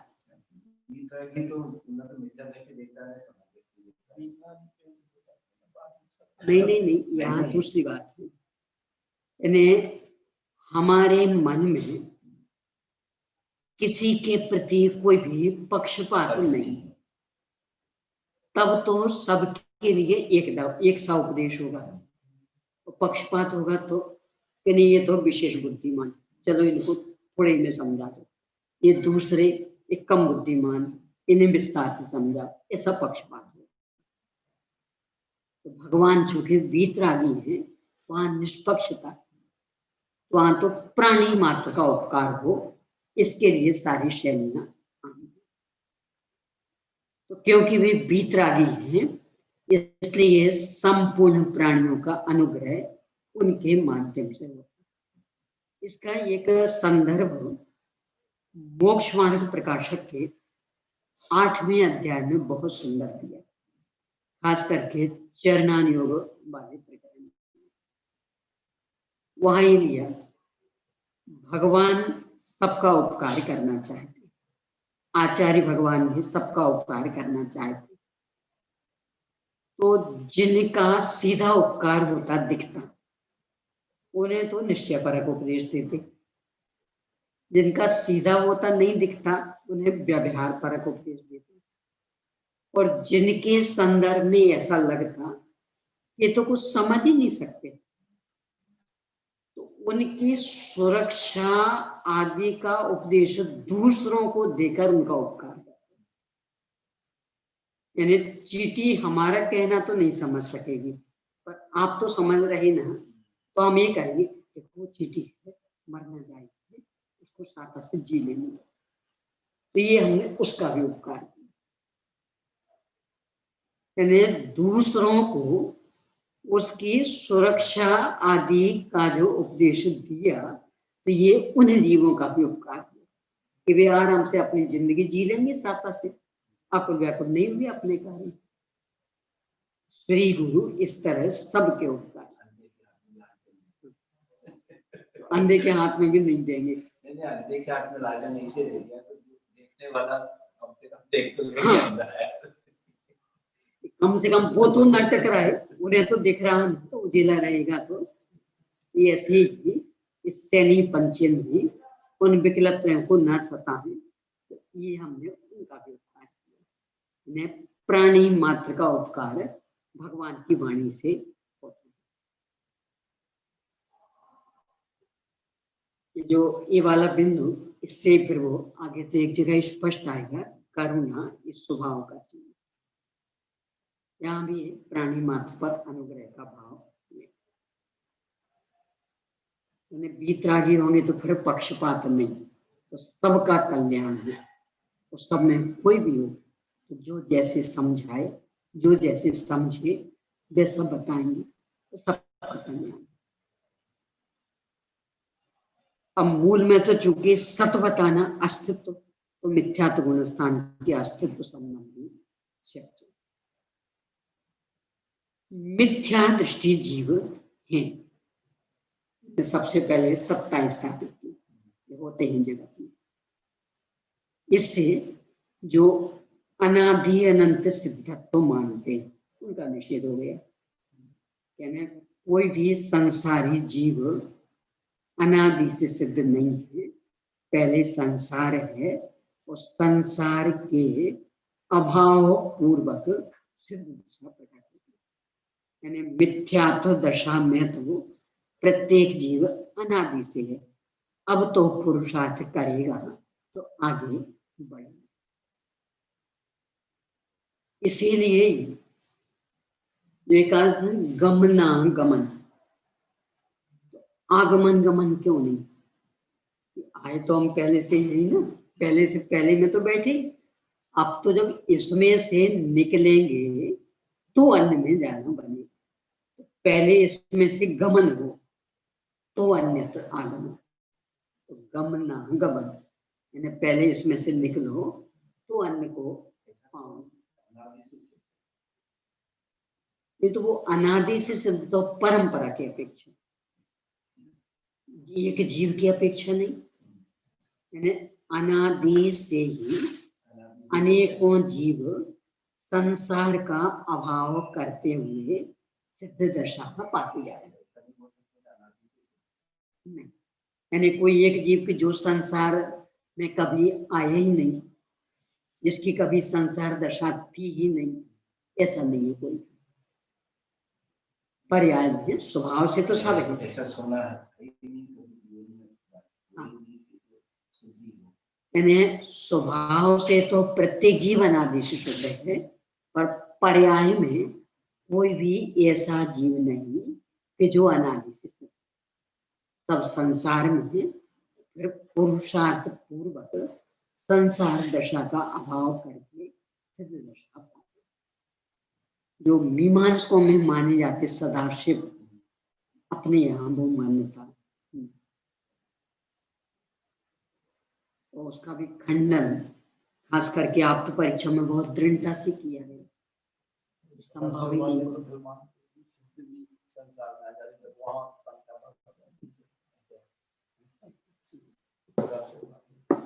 शेष चर्चा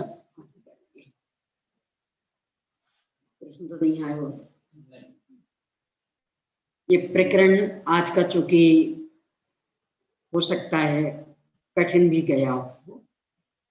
तो जो भी इस संदर्भ में और कुछ पूछना चाहेंगे, सबके लिए अवसर है, आप खुले उपयोग से पूछ सकते हैं। तो अगली कक्षा में उनका समाधान कर दिया जाएगा, फिर विषय आगे बढ़ेगा।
द्वादशामयी जिनवानी माता की जय।